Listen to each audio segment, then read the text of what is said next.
Folks here at Living Prairie Museum are hunkering down too for themselves and some of the critters. I'm joined once again by curator Marika Olynyk.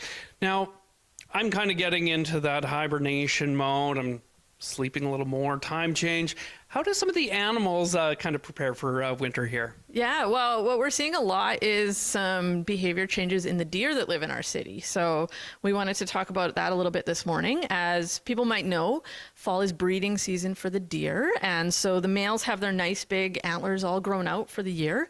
And they're going to be moving around the city quite a bit more, looking for mates, things like that. As well, deer don't hibernate for the winter. They've got to pack on some pounds. So they are looking for the last bits of food that they can get before the snow really falls and things get a lot colder and it gets harder to find food. So to coexist with them, in our habitat here in Winnipeg, what should people be aware of when they're driving around or walking around the neighborhood? Well, yeah, especially this time of year. We know it's getting darker earlier, so it's a little bit harder to see those deer. So people should definitely be on the lookout if they're driving around.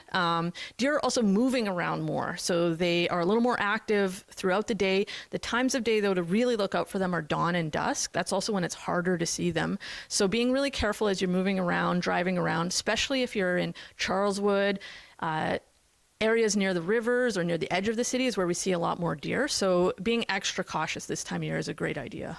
And one thing we're going to see over the next little bit is antlers, like the ones you're holding coming off. What should people know if they come across an antler? Yeah, well, so every single year the male deer are growing and then shedding these antlers in the wintertime. And people do like to collect them. They're beautiful, but they're also really important for other animals.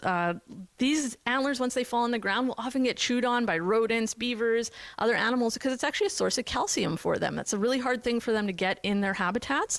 And so you can actually even see it on some of these antlers. They've been worn down because they've been chewed by those little rodent teeth.